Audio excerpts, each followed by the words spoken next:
Welcome to Music and Booze with Mo. I'm Mo Herms, and I've worked in the music industry most of my life, so have met some pretty amazing musicians over the years. I also love a good cocktail, and I've encountered some really interesting bartenders as well. It seems that there's a lot of crossover, so when I can, I like to talk to musicians and bartenders about music and booze. Join us at the bar, won't you?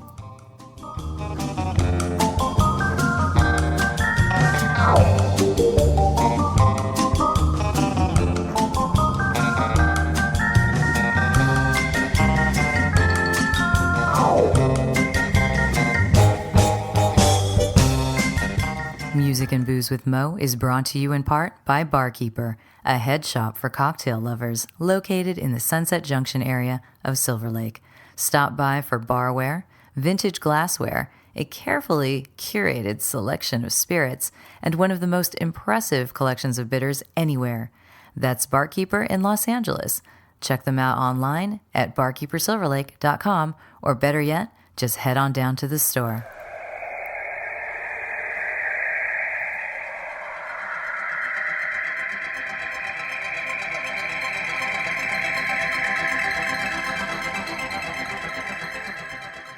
Thank you for being here for yet another edition of Music and Booze with Mo. Today I venture back to San Diego to meet with Taejon Romanik of Sycamore Den, a really lovely upscale dive bar, as it were. It's a little nicer than upscale dive bar in the Normal Heights neighborhood of San Diego. We talk about all kinds of great music, as he's currently an active bass player in a couple of bands down there. And we go places when it gets to the Flaming Lips. So join us, won't you? We're headed to a very noisy bar. And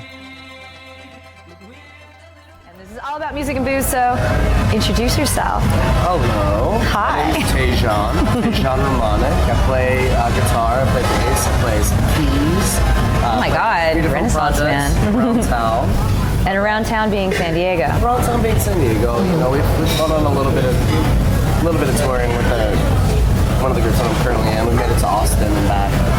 But we've also left some things on the table. We've got a little label in Paris, in Bordeaux, in France. Oh, wow, really? We got there last year due to things happening in the world and money off for a little bit. Yeah, things happening in the world. Yeah, scary stuff. Yeah, it's kind of crazy. I actually was on stage watching Eagles of Death Metal at Beach Cop that year.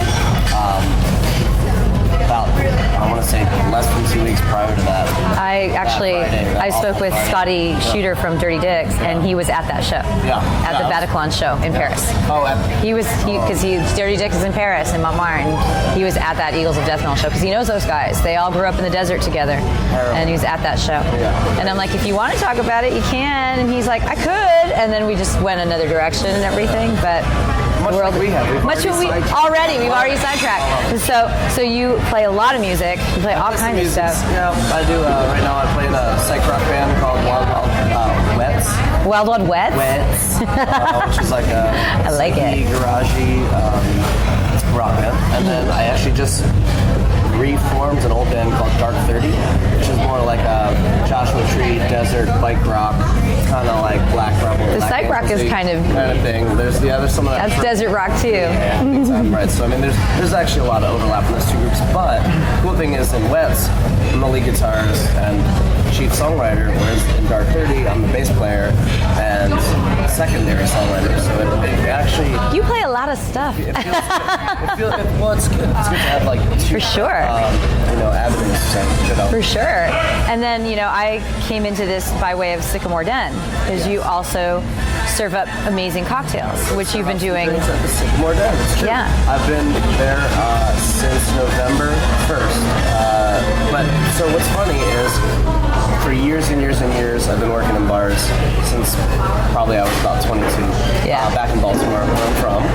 And then I moved out here to San Diego, and it's, as Haley, our friend, was talking about, it can be hard to break into a new city. You think it's going to be so easy, but when your references are all out of state and out of state references, it can be a little tricky. So for years, I was like one foot in the pool, doing a lot of like catering and pick up stuff, but that goes perfectly with music. because essentially that's what music is. Right. And have you been playing music like forever as well? Forever. Pretty much. There were some lost years. You had the calling. Well, I wish it was just that. There were some lost years due to monogamy. Oh, and no. Relationships and drug use for some other years. But yeah. So now you've mellowed it down to just Nowadays booze. it's all music, man. Nowadays, for the last 5 years, I've been going pretty hard. So does the cocktail lifestyle still, that's a good mix for you to make some money and then play the music? So before Sycamore, I took 2 years out of the industry. I'd never done it before. Out of the bartending? Since 22, I'd only worked in hospitality. In fact, the place we're sitting at right here, right now, is the only job I've ever been let go from. Oh. I've never been fired. Were you too much of a rocker or something? Well, I kind of came in after I had attended a different beach goth festival, the third beach goth. The beach goth festivals, the Long Beach beach goth, right? Those are so great. Yeah, it was so fun. Yeah, growlers. Yeah, growlers are awesome. Went and did a bunch of extracurricular things, substances. And then came to work. On 2 hours of sleep. Came into a really slow Sunday. Thought it was okay to yab my mouth about how high I was still my feet. What's funny is they had no problem with me attending bar clean at 9 a.m. They set me up on Sunday, let me do the bar clean on Monday morning. Told me I should probably take a week off, and then here's the best part. Never been fired before. Finally get the call. All right, Friday. We'll meet Friday. General manager, come in at 10. You know, right before. Yeah. I walk in. Well, it just so happens to be October 31st. So I walk in. Dude is in full white face makeup. Black Grim Reaper suit. You got fired by the Grim Reaper? I got fired by a dead pirate on Halloween morning. And in a very. But you're still friends, sorry right? to have to do this. Yeah. I mean, there might as well have been a fucking sickle. Death done tapped me on the shoulder. And then you're like, maybe I should just stick to drinking at the bars. So then I decided to follow that. Well, it's really Rock and roll's a lifestyle, really man. ironic because I had a gig that was Halloween on a Friday, and I was doing no shit a cover set of the Zombies, and later donned the same fucking makeup.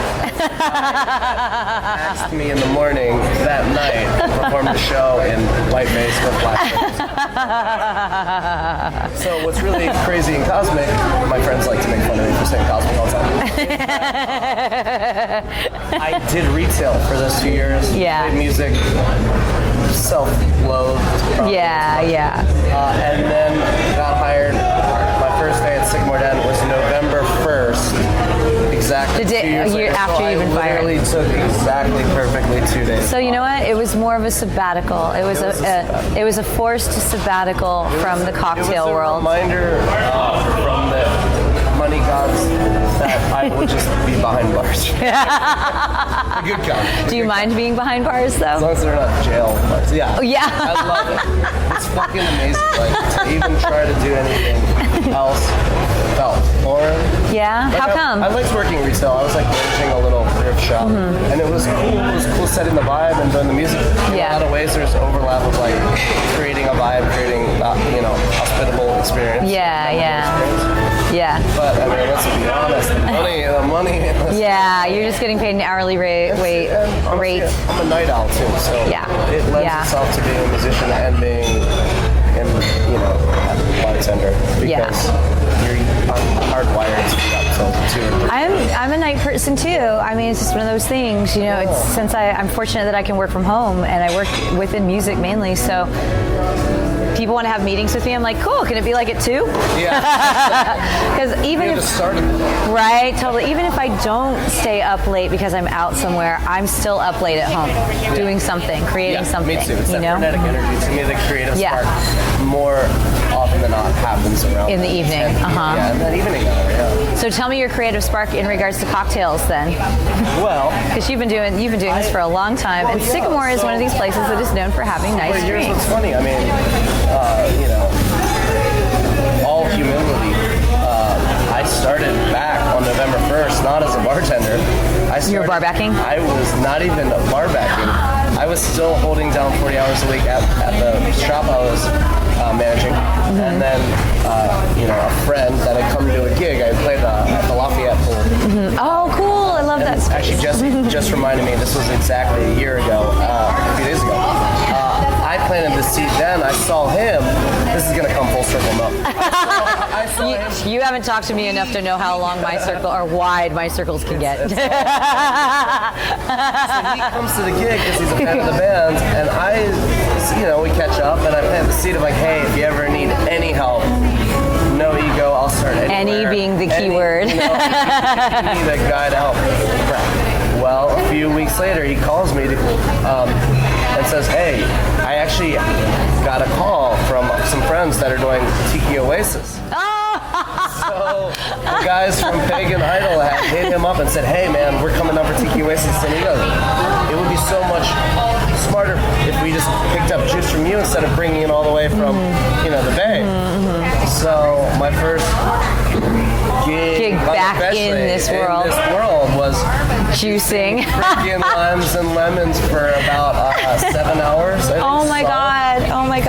But they won that year. They did win. They did win Best Room Party, Pagan Idol. They did win. And then that was like you were part of that. It was a good omen. I'll get back into it. And then, nice. Then he needed a tour guide. Then he needed a bar back. And then you were back. And now I'm back. You were back in the good graces. Now I'm behind the stick again. Got a few bartending shifts. Yeah. Bar backing at that place is so intense that it's like you're bartending. Yeah, pretty much. And I got my first drink on a cocktail menu. I've never done that before. Oh, really? Oh, that's awesome. I'd always been more of a neighborhood bar guy, less of a craft guy. Well, how do you feel? Compare the two. If you've been doing like more of the neighborhood bars, dive bars, because they're different vibes, but they're equally loved. I think. I think now. I was reading something like a month or so ago where they're like, is the craft cocktail movement done? And I'm all, you know what? I think it is and it isn't. Yeah, do people not like the ingredients anymore? Well, it's only because they're saying the movement not done because people aren't doing it anymore, but because everyone has adopted it in some capacity. Except for like true, real hardcore dive bars. They're like, we still use the margarita mix, but a lot of other places have gone, you know what? We can squeeze some limes and we can do this, So they've so bars and that can only be seen as a positive thing. Absolutely. So this wasn't a negative article. Maybe some of the prices have gone up. Yeah, right. Hi, I live in LA. San Diego is still a tiny bit cheaper than LA. Not a tiny bit. And then I lived in San Francisco before that, dude. And we've got a New Yorker sitting at our table right now. Yeah. That's like living on another planet. Yeah. So I mean, it just means that I think when the craft cocktail thing really just spread like a wonderful disease we all should have, it just kind of brought everybody's game up a little, Big time. That kind of thing. Actually, I posted on the building that we're sitting in here at Ironside, I think it was a rising tide lifts all boats. Yeah. Oh, that's good. And it's a thing. It's like, so your time at neighborhood if your bars, raising his game, you're gonna have to raise your game. Everyone's gonna benefit from it. Yeah. Or you're gonna have to. So like my dad can walk in and ask for something kind of a little bit fancy, even though he's 74 years old, because I've talked to him enough about this stuff that he feels he knows a little something now, which is kind of fun. The great thing is we all learn together. If you start to, I think it makes it more of a communal experience too. Yeah, exactly. People will come in and totally. They find out what their drink is, and it's like them learning a new standard drink it's fun. It's like they're part of it. They're part of it now. Yeah. And so you work a lot of neighborhood bars, but at the same time, every bar has to be a neighborhood bar at the end of the day, or you're not going to get anywhere. That's why I love Sycamore Den. Yeah. Well, not every bar has to be a neighborhood bar, right? If it's in some touristy area. If it's at the airport or if it's something like that. Some downtown area. Let's say the majority of bars should be neighborhood bars. It's like perfect. It is the exact perfect Venn diagram overlap of the things that we've learned with crafting with great ingredients, with only the finest spirits, and that other half of things where you're seeing the same customers 5, 6 nights, 7 nights a week sometimes. You know their first name, you know everything about them, what they did that day and what they're doing tomorrow. And you can do both of those things. And the reason I was Sycamore is you can drink a high life. The guys that are making... You can have a high life. The guys See, that are it's making that whole, the fancy cocktails come there to have... It's that cocktail dive mentality. Yeah, that's like, I've always said, if I ever have a bar, I want it to have like a nice batch of drinks in the background, or nice assortment of liquor back there. But if you order a high life, no one's going to look down on you. Right. Yeah, totally. You still do that whole thing because it's just, you're just hanging out. You want something fancy? We'll make you something fancy. You want something that's absolutely not fancy? We've got that too, you know? Because then it just says, no one's being an ass. I mean, there's a time and a place for the fancy stuff, and usually I think you know when you're going to those places. Well, to bring that back to music, that's how I feel about music. When someone goes, oh, totally. What kind of music are you into? It's like, it depends on like what time of day. Right. So this is when I should. Ethiopian jazz, or it might be black metal, you know, like he really is a nerd. I like mood. that. It's all about mood. Well, see, that's like, you know, a lot of times when I do these chats with people, I'm like, okay, I got to ask for a desert island record or two. What are those? And it makes me happy that almost everyone has said, oh, that's really hard. I'm like, it should be hard because it should change. You know, there might be a couple that are like your standbys. Yeah. You'll get this later too. That are your standbys, but otherwise it does shift around and everything. So instead, I'll ask you what I should listen to. Tell me like a record or two that I should listen to. Oh gosh, if I were gonna cheat and not have you don't have to cheat anything. I may or may not have heard it ever, or I may have. Desert Island Discs or mixtapes. Well, I know that we're living in like this. I respect the album. I think Dark Side of the Moon is like you could be sent out in fucking space and like represent all of humanity as far as I'm concerned. As far as being like an achievement, you know, there's records like that, but we live in such like frenetic times where there's so much coming at us and past us that instead of like fighting it, like I love mixtapes. There's these guys called the Mondo Boys, and I think they were state like one of them was in LA and one was in New York or something like that. But when I first moved out here 8 years ago, it was the soundtrack to driving across the country. They had Were the Mondo Boys? The Mondo Boys. They had this first mix was called Weird Summer. Freaking. Is it like a podcast, or you literally bought a cassette? No, it was none of that. It was a free download, and they couldn't charge for it because they couldn't pay for the licensing. It was totally illegal bootlegging. You know, you can still download it if you really. If you Google Mondo Boys, that's what I tell your listeners to tell you. The Mondo Boys. Everyone I've ever turned those mixtapes on to loves it. I just ran into a girl the other day. She said, old French. I haven't seen her in years, and she goes, I think of you every time I'm at the beach because the only music that I have on my phone hard downloaded is that mixtape you made me download 2 years ago. And so that's what I always do every time I'm at the beach because the streaming service doesn't work. Yeah, right? Service. So it's whatever. So it's the thing that's hard on there. Nice. It was Weird Summer. That's amazing. I love that. Well, then I'll roll back and ask you, like, you know, what made you start playing music? And actually, this should be kind of a complicated question because you play a lot of different instruments. So for you, was there something that was like that turning point that made you start playing music? Yeah, I mean, not to be too heavy, but like I was raised by my dad's sister. My dad was like kind of like a rock. He was a rocker. And, a rocker. He split up early with my mom. Yeah. So, to go tour. No. Yes. To go play music. Elsewhere in the world. Oh. He was one of those musicians. Yeah, I dated those. But he passed away when I was like 13, which is like such a pivotal age anyway. Yeah, like, seriously. Teenage year.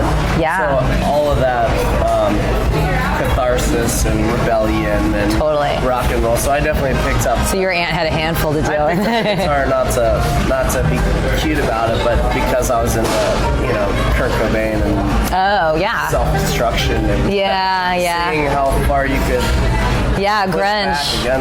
Grunge, the gift that keeps on giving, huh? It's like there's so much sadness and anger, but it was real. People fucking responded to it then, and they respond to it now. And the kids, these new generation of young kids, respond to that stuff because it was real. It wasn't marketed. It wasn't about hairspray and behind whatever image superficialities there were. There was songwriting that came from a place. At least with the good ones. Yeah. And it was communal too. That was the other thing. It's true. It's true. The whole country, the whole world descended upon Seattle because they will go, oh my God, this place has like this community thing. Like, oh, this band knows this band, and they're friends with this band, and this guy also plays. And that's why it was funny. We're sitting here in San Diego, and we were talking about the music scene in San Diego in the early '90s, and they were trying to tout it as the other Seattle for a bit.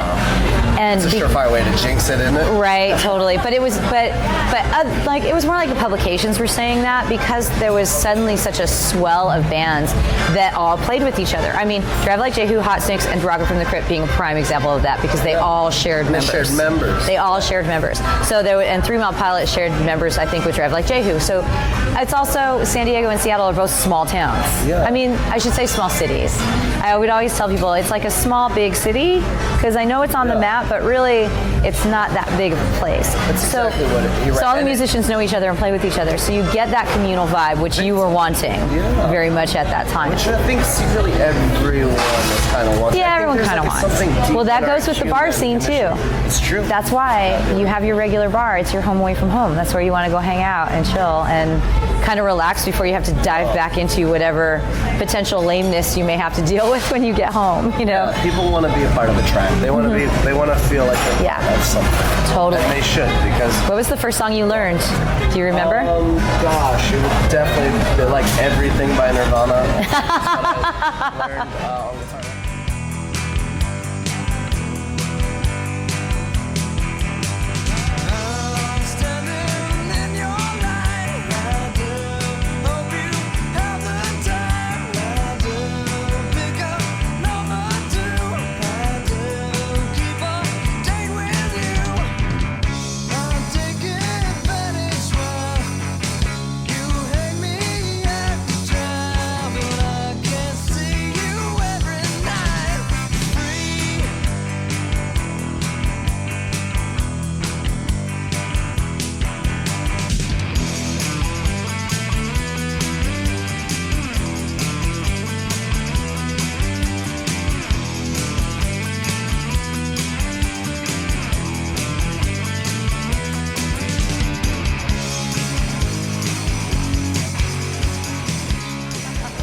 Like literally, like I think. So then, where were you when you heard about Kurt Cobain?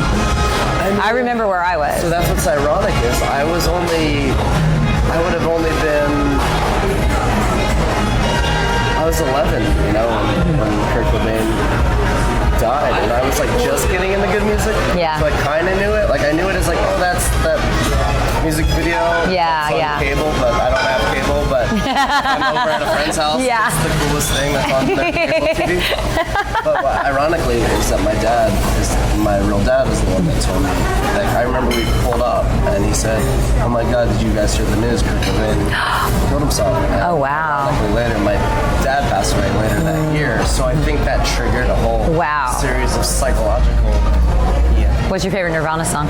Oh God, that's so hard. Right. Okay, you can rattle off a couple of them then. I really like this B-side that they never really did as a full band called Old Age. He gifted that song to Courtney Love, and they told us. And now I appreciate your laughing. But I used to cover that song on like coffee shoppy things when I was like a teenager. Play at the Panikin. I just really like the melodies. They're like Miracles Cafe. Yeah, there's like lyrics in there about like Marie Antoinette. I don't know. It's just a really cool. It's like not characteristic of them. They're also aneurysm's like a crowd favorite. Yeah. Wow, that is heavy stuff but at the same time, that band still continues to inspire people big time. Culture. What do you think of Foo Fighters then? Yeah, right? Me too. I feel kind of bad about that because Dave Grohl's a really talented guy. Super talented, just not my jam. Not my jam. They're entertainers. For sure. And they're really good at what they do. And what they do is fill stadiums up and do that other thing of rock. Well, what's the music right now that you're really loving? We were talking about earlier about you going to Desert Days. Yeah. And there's some friends of mine that put that on the Well, the first time they did a 2-day. And obviously we like the growlers because you're a Beach Goth regular. Yeah. Although the lineup for Beach Goth this year doesn't seem as... It's not even called Beach Goth, remember that? Yeah, it's not called Beach Goth. The observatory, I think, had a partial ownership in that, and this Got it. Yeah, I'm kind of over that. I always thought it was such an interesting lineup. But because it was always kind of creepy and kind of garagey at the same time, which I love that combo. Yeah. It's like taking the Cramps and taking it all these different ways, right? Yeah, I mean, as far as I think I've been really lucky playing music in this town the last few years, is that I've gotten to open up. Like when you say, what are my favorites? Like we've opened up for the OCs, we've opened up for the Growlers, we've opened up for Taejon. Oh, nice. Those are a lot of my favorites. I played it. They're fantastic bands. I opened up for Real Estate for 2 different bands. For Real Estate? Yeah, I was a big old Jeans Wilder. We opened up for him at Taejon. And then a year later, I got asked to play Casbah for some. This is a really good one. It's a bartender's takeover thing. It was a Newcastle sponsor. It was a bartender takeover thing, and you were playing coincidentally. Real estate had to serve beers, and then Wild West had to serve beers. You guys had to serve beers to the bartenders? We had to stand back there and pretend like we were going to serve beers. Did you actually perform as well? Yeah. We both. So you guys you had to do all the work. Yeah. Right. That day. Yeah, I was just like, I hope you got paid somewhere. Did they give you guys tips while you were serving beers? Not enough. I'm all, wait a minute, this sounds like a raw deal. Well, we did that to janitor afterwards. So I guess Yeah, Real Estate I wouldn't picture you playing with, only because some of the stuff you've talked about has been a little darker, more psych, I used to play in this band called Jeans Wilder. Is this kid Andrew Paddock? He actually went on to form a band with his best friend from Waves called Spirit Club. Oh yeah, okay. Yeah, so if you know that band, but I was in this project called Jeans Wilder, and that was cool because it was a lot of it was real garagey, lo-fi, indie, and that's really. Hence the Ty Siegel and the OCs and all that. Yeah, and I like a lot of stuff that's I like Animal Collective. Honestly, it's one of my favorite bands. Well, they're pretty psych. I mean, they have this sunniness to them, but they're friggin' weird, dude. Yeah, they're a weird band, but they're super fun and melodic. Their own little bubble and their own little culture. Of Montreal, I felt like was that for a while, but now I feel like they play off it too much. I feel like of Montreal are like the Flaming Lips to me, in that they're caricatures of themselves at this point. Almost. So I don't like them as much as I used to. I used to think there was something charming and weird that I enjoyed, and now it's more of the same, and I can't get behind it. But yeah, anyway. So to continue on, if we can be judgy for a moment. Judge people that are making money and doing fine and on tour, and we're not jealous or anything. No. Wayne, if you're out there, call me. Yeah. He totally open for you. He'll roll around in a bubble, but will you put on a furry animal outfit? Gerbil bubble. Yeah, see, I am convinced that the Flaming Lips, the first time I saw Flaming Lips was actually, you were probably 2 or something. I saw them touring for in a police-driven ambulance. Oh my god! So this was early 90s. Back when they were still playing they were playing noise. Yeah, it was pure unadulterated noise. Yeah. And I've seen 2 shows and I've seen Sonic Youth. I saw Sonic Youth in the 80s. It's you never would have thought they would have made it this long. Right? Absolutely. No way. Absolutely. So I've seen 2 shows that actually hurt me when I went to see them physically. It was Flaming Lips and it was My Bloody Valentine touring for Loveless. I got to see both of those, and both those shows I was physically hit in the face with walls of sound. Hot, steamy walls of sound. To the point with My Bloody Valentine, I was pissed because I couldn't enjoy the show at all because it was so distorted and so loud, and it was just nothing. There were people on stage just making noise. I'm like, I love your melodies within the noise, and I hear nothing. I'm just being abused right now. And it was such a bummer.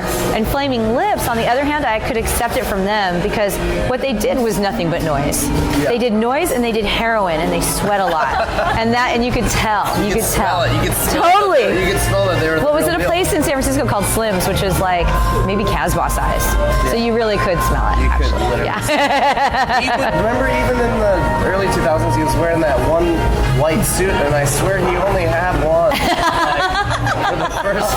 Until they landed that Dell commercial. It was the same white suit. So here's my question: If Wayne does ever hear this and call you and says, You're supposed to play Space Face. he's like, "Hey Taejon, I need you to put on like this bunny suit for me." Yeah. Would you feel comfortable doing that and dancing around on stage? Oh yeah, I did the bunny suit. Yeah, because I feel like he might be secretly a furry. Well, oh my God, you don't even. This is really sad, actually. Ellie knows this. I know. You have furry friends? I have a bunny named Yoshimi who just passed away on Friday. Oh. After 8.5 years. She's fucking named Yoshimi. Your bunny was Yoshimi? Yeah. Oh. Not just because of Flaming So I say Lips, rabbit but and flaming lips? Yoshimi's a great name. You know what that means? What, Yoshimi? No. To rejoice in beauty. What does it mean? I'm sorry. To rejoice in beauty. Aw, that's nice. Pretty thing. Oh, well, how long do rabbits last though? Like, I mean, that's about years. good. Do they usually? She could have lived longer. She had some heart. Okay. Oh, so for you personally, dressing as a rabbit and being Yoshimi would be an honor. Full circle. I actually have a $1 that Wayne autograph that's in my room that Really? I got at a book signing or something. I do. It says to Taejon, blah blah blah. Aw. I do have John Taylor's autograph, actually. I did meet him at one point.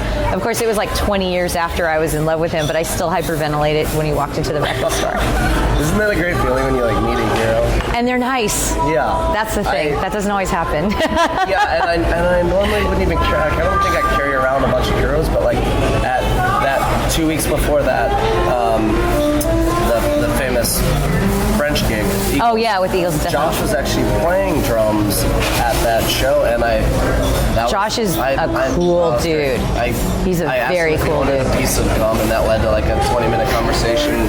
Where luckily I was on enough like pills to where like I didn't come off fangirlish, which was like only because of the downers I was on. But like it's cool. Yeah, we had like a great. So you're an Eagles or a Queens or a Caius person or all of the above? Queens, man. Queens, like, yeah. I told him that was the one we talked about like normal shit, and then I had to like just admit it, and I was like, hey man, Rated R like changed. Rated R is an like, incredible record. And I can tell you respected this because he knew where I was coming from, but I was like, I actually was like sick of the guitar when like for a few years it was all Aphex Twin, all Bueller, all Quartet. Look at you. Yeah, I was really into like laptop music and like sound, and I was making some of that kind of ambient music, and it was fucking Rated R.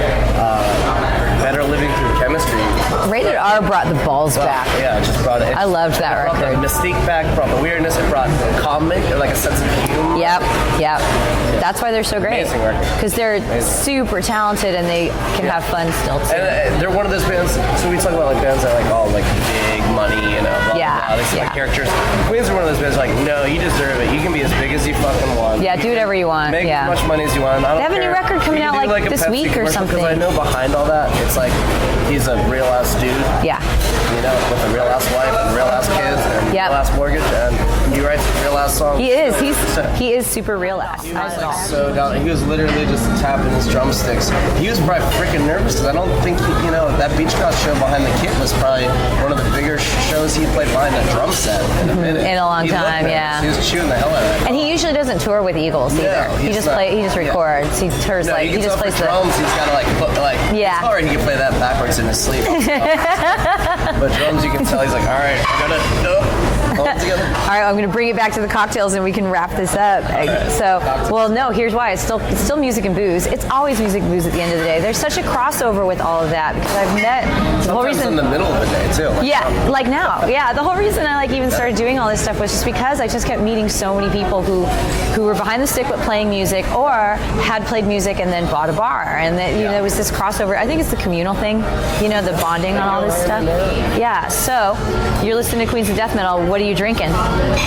Oh my god! I mean, I like music and booze pairings. After drinking like a champagne aperitif cocktail that I just did at home it's usually gonna be direct, like old fashions. Oh really? Really?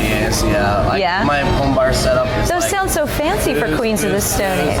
It's not just a shot with Queens. Sometimes it's Buffalo Trace straight out the bottle, but There you like, go. maybe we'll buy some good stuff again. Right? Those 2 dark years I was talking about was like Jim Beam and tall cans. So now I like to serve like Campari almond. So, oh, good. So, well, then when you're sitting at home chilling out, like you don't have to serve anybody. You're just serving yourself. Yeah. What are you listening to and what are you drinking? You're totally All of that stuff. Ethiopian jazz and Boulevardiers. What the hell? Wait, oh, you think them jazz and what? And Boulevardiers. I love it. It's very nice. All right, Taejon, thank you so much for Thank sitting you, here on Mo. this beautiful sunny afternoon in San Diego and chatting with me. So, what do we want to tell everybody? Where can they find your bands? Yeah, so- we can find you at the Sycamore Den. Anywhere else? Or are you just Sycamore Den? Just the Sycamore Den right now. Sycamore Den They've got me in by Normal the- Heights. By the They got you by the proverbial stuff. They got you by the junk, yo. Dark 30. We're recording an EP of the first like band-driven stuff that's gonna come out soon. Wild Wild Wets, spelled W-E-T-S, has a second record that's finally gonna come out after 3 years of being mixed for free, quote unquote. Yeah. But it sounds really dope, and we got some friends in LA making some videos for it. And it's, Oh, cool. It's actually gonna be worth the wait. And, Awesome. Yeah. So That's those, very those cool. two for now. Other Bodies is a thing that I used to work on with a friend that I think I'm gonna bring back on the slow. That's like more of like an ambient, like Yeah. and animal collective. So you're doing everything. Yeah. Awesome. Well, thank you so much. Thanks, Mo. So I'll have another drink, huh? And turn on the record player. Thanks so much to Taejon Romanik for dropping in and chatting with us about all kinds of music and also all kinds of booze. If you want links to the Bandcamp pages for his 2 bands, I'll have them on the website, which is Mo Herms over on Facebook. Music and Booze with Mo, if you need to look it up. And the 2 bands that he's in, we've got Dark 30 and Wild Wild Wets. And you can also find him at the Sycamore Den. I thought we'd do something a little special and listen to one of his band songs. So this is something from Wild Wild Wets. It's called Make Believe.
Music and Booze with Mo is brought to you in part by The Blind Rabbit, a speakeasy located in the Anaheim Packing District. The Blind Rabbit has twice been given Best Mixology Awards by the OC Register, as well as several nominations for their innovative cocktail program. For more info and to make reservations, go to theblindrabbit.com.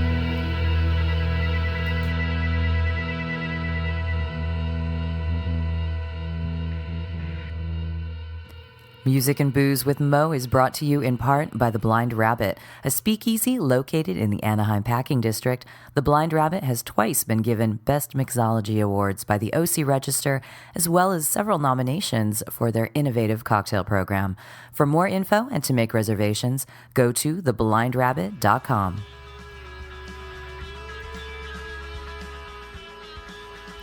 Thanks for tuning in to our barroom chats on Music and Booze with Mo. For more info about today's guests and our Spotify playlist, check out my Facebook page, Mo Herms. Please subscribe to the podcast and feel free to tell all your friends about it. Lower your expectations and join us at the bar. Till next time, cheers.